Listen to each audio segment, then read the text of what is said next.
नमस्कार दोस्तों, स्वागत है आपका हमारे इस वीडियो में। आज के इस वीडियो के माध्यम से हम आपको बताएंगे शेयर मार्केट में इंट्राडे ट्रेडिंग ऑप्शन में कैसे करें। दोस्तों, चाहे वह स्टॉक की इंट्राडे ट्रेडिंग हो, चाहे वह ऑप्शन की इंट्राडे ट्रेडिंग हो, किसी भी प्रकार की इंट्राडे ट्रेडिंग में दोस्तों आप पैसे कैसे कमाएं, इस वीडियो के माध्यम से हम आपको बताएंगे। दोस्तों, केवल यहाँ पर 5 बातें हम आपको इस प्रकार बताएंगे जो कि दोस्तों इनको जानने के बाद आप मार्केट में कभी लॉस नहीं करेंगे। तो चलिए शुरू करते हैं। दोस्तों, पहली बात अगर आप स्टॉक में या दोस्तों ऑप्शन में इंट्राडे ट्रेडिंग कर रहे हैं तो आपको स्ट्राइक प्राइस का ज्ञान होना बहुत ही ज़रूरी है। आप स्ट्राइक प्राइस कैसे कहते हैं? अब स्ट्राइक प्राइस दोस्तों मैं आपको बता देता हूँ। यहाँ पर जो स्टॉक की प्राइस चल रही है, जैसे कि 3,000 रुपये स्टॉक की प्राइस चल रही है, इसे ही स्ट्राइक प्राइस कहते हैं। और दोस्तों स्ट्राइक प्राइस और स्टॉक की प्राइस और दोस्तों एटीएम तीनों एक ही चीज़ होती है। और एटीएम का फुल फॉर्म होता है at the money. At the money का मतलब होता है जिस पर मार्केट अभी ट्रेड कर रहा है। दूसरी बात दोस्तों, स्ट्राइक प्राइस को आपको ज्ञान होना ज़रूरी है। अब दोस्तों इससे आप पैसे कैसे कमाएंगे यह भी मैं आपको बता देता हूँ। दूसरी बात दोस्तों, ओटीएम, एटीएम और आईटीएम, दोस्तों यह 3 चीज़ें आपको पता होना चाहिए अगर आप इंट्राडे ट्रेडिंग कर रहे हैं। इसी पर ही आपका प्रॉफिट और लॉस तय होता है। ओटीएम का फुल फॉर्म होता है आउट द मनी, एटीएम का फुल फॉर्म होता है एट द मनी और आईटीएम का फुल फॉर्म होता है इन द मनी।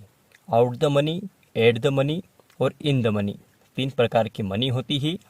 तो दोस्तों आपको किस में ट्रेड करना है ताकि आपको प्रॉफिट हो? तो दोस्तों यहाँ पर देखिए, यहाँ पर इसे कहते हैं हम जो स्टॉक की प्राइस होती है और दोस्तों जो स्ट्राइक प्राइस होती है उसे कहते हैं एट द मनी। मैंने अभी आपको बताया एट द मनी उससे कहते हैं। और जो उससे नीचे की प्राइस होती है, उससे नीचे का जो भाव होता है जैसे कि 2900 रुपये, इसे कहते हैं हम इन द मनी दोस्तों आईटीएम। और दोस्तों जो 3,000 रुपये हैं, इससे ऊपर की जो प्राइस होती है जो कि 3100 रुपये हैं, इसे कहते हैं हम आउट द मनी। जब अगर आप दोस्तों 3,000 रुपये का ऑप्शन लेते हैं जो कि प्रीमियम 10 रुपये होता है कॉल का और पुट का भी 10 रुपये होता है, तो अगर आप इसे लेते हैं एट द मनी को, इसे एट द मनी हम कहेंगे, तो इसमें आपको 50% प्रॉफिट होने की संभावना होगी और 50% लॉस होने की संभावना होगी। तो दोस्तों आपको यह प्रीमियम नहीं लेना है। आप किस में ट्रेड करेंगे? इन द मनी में। दोस्तों यह इन द मनी है। इन द मनी में अगर आप ट्रेड करते हैं तो आपको पैसे तो थोड़े ज़्यादा लगेंगे, यानी कि यहाँ 10 रुपये का प्रीमियम मिल रहा था, यहाँ पर आपको 15 रुपये का प्रीमियम मिलेगा। तो दोस्तों इसमें क्या होगा कि आपको जो प्रॉफिट होने की संभावना है वह 80% होगी, जो लॉस होने की संभावना है केवल 20% होगी। दोस्तों आप हमेशा इंट्राडे ट्रेडिंग करें ऑप्शन में तो हमेशा आपको इन द मनी में ही करना है। आउट द मनी में आप करते हैं, जैसे कि आप यह प्रीमियम ले लेते हैं कम रुपए का, 5 रुपये का ऑप्शन ले लेते हैं, तो दोस्तों आपको 80% चांस लॉस होने का रहता है और 20% आपको प्रॉफिट होने का रहता है। तो आप यहाँ पर मैं आपको कहना चाहूँगा कि मार्केट में आप कभी भी आए, ऑप्शन ट्रेडिंग में इंट्राडे ट्रेडिंग करें तो हमेशा आईटी में ही करें, यानी कि जो प्राइस चल रहा है उसे नीचे की स्ट्राइक प्राइस में काम करें, यानी कि इन द मनी में। अब दोस्तों तीसरी बात बहुत ही महत्वपूर्ण है जो कि आपको लॉस होने से बचाएगी, स्टॉप लॉस। दोस्तों आप किसी भी स्टॉक में या ऑप्शन में ट्रेडिंग कर रहे हैं, आपको 5% का स्टॉप लॉस लगाना ही है। दोस्तों यह आप नियम बना लीजिए।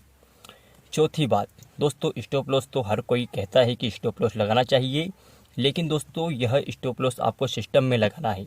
आप कभी भी यूँ मत सोचना कि मेरा जो प्राइस गिरेगा तो मैं अपने आप खुद से दोस्तों मैं एग्जिट कर दूंगा, ऐसा होता नहीं है। कभी कभी मार्केट का मूवमेंट ऐसा होता है कि एकदम नीचे मार्केट चला जाता है, ब्रेक डाउन हो जाता है और आपको लॉस ही देने लगता है। तो इसलिए आप अपने सिस्टम में 5% का स्टॉप लॉस लगा दीजिए ट्रेड लेते ही। तीसरी चीज़ दोस्तों मैं आपको कहूँगा, यह चौथी बात बहुत महत्वपूर्ण है। यहाँ पर दोस्तों अगर आप 5% का स्टॉप लॉस लगाते हैं तो उसके तुरंत बाद आप 15 से 20 पॉइंट का, यानी कि 15% से 20% का, जैसे कि आपने मार्केट में 5,000 रुपये लगाए तो उसका 15% का टारगेट लगा दीजिए या 20% का टारगेट लगा दीजिए। आप 15 का भी लगा सकते हैं और 20% का भी लगा सकते हैं। इनका टारगेट लगाना ज़रूरी है। तो दोस्तों, अगर आप दिन भर में 10 ट्रेड भी करेंगे और अगर आप यह दो चीज़ करते हैं, 5 पॉइंट का स्टॉप लॉस और 15 से 20 पॉइंट के बीच में आप टारगेट लगाते हैं, तो आप दोस्तों, मैं डेफिनेटली 100% कहता हूँ कि आप प्रॉफिट में ही बाहर निकलेंगे, कभी आपको लॉस नहीं होगा। पांचवी बात दोस्तों, अगर आप मार्केट में नए हैं या दोस्तों आपको मार्केट में 3-4 साल हो भी चुका है, तो आप अपने कैपिटल का कम यूज करें, कम से कम यूज करें। और नए व्यक्ति के लिए तो मैं कहना चाहूँगा, उसे केवल 5,000 रुपये से स्टार्ट करना चाहिए। 10,000 रुपये वह अपने डीमेट में डाले और 5,000 रुपये से वह ट्रेड करे, ताकि दोस्तों अगर आपको लॉस भी होता है, दिन भर में आपको मान लो 1,000 रुपये भी लॉस हो जाता है, दोस्तों यह 10,000 रुपये हैं, इससे ट्रेड करके, यानी दोस्तों इसमें से 1,000 लॉस हो जाएगा तो आपके पास 9,000 बचेगा, तो उससे इसको एवरेज करके आप अच्छा मुनाफा कमा सकते हैं। लेकिन दोस्तों पहले तो मैं आपको कहना चाहूँगा, अगर यह ऊपर वाले जो रूल आप फॉलो कर लेते हैं, 5% का स्टॉप लॉस और 20% का टारगेट, तो आपको मार्केट कहाँ से कहाँ तक लॉस नहीं देगा। अगर आप दिन भर में दोस्तों भी आप 10 ट्रेड भी लेते हैं, दोस्तों 10 ट्रेड का ब्रोकर चार्ज होगा 550 रुपये, क्योंकि 20 रुपये खरीदने के, 20 रुपये बेचने के, और दोस्तों 15 रुपये GST करके 55 रुपये होते हैं। तो 10 ट्रेड का 550 रुपये हो गया। दोस्तों 550 रुपये आपका केवल ब्रोकर चार्ज लगेगा। लेकिन इस 10 ट्रेड में से मैं आपको कहता हूँ कि अगर आपको मार्केट में कुछ भी याद नहीं है, फिर भी आपको 4 ट्रेड में प्रॉफिटेबल ही रहेंगे। तो दोस्तों आप 4 ट्रेड में प्रॉफिटेबल रहेंगे और 6% में 5% का आप 6 ट्रेड में लॉस भी करते हैं, फिर भी आप 4,000 रुपये में प्रॉफिट में रहेंगे। तो दोस्तों इस प्रकार हमने यहाँ पर जानकारी आपको समझाई। अगर आपको यह 5 बातें पता नहीं है तो आप इनका रिवीजन कर लीजिए, स्क्रीनशॉट ले लीजिए। दोस्तों यह 5 बातें आपको याद होना बहुत ही ज़रूरी है, इसके बिना आप ट्रेड नहीं करें। तो दोस्तों आज के लिए इतना ही। अगर आपने हमारे चैनल को सब्सक्राइब नहीं किया है तो कर लीजिए। धन्यवाद।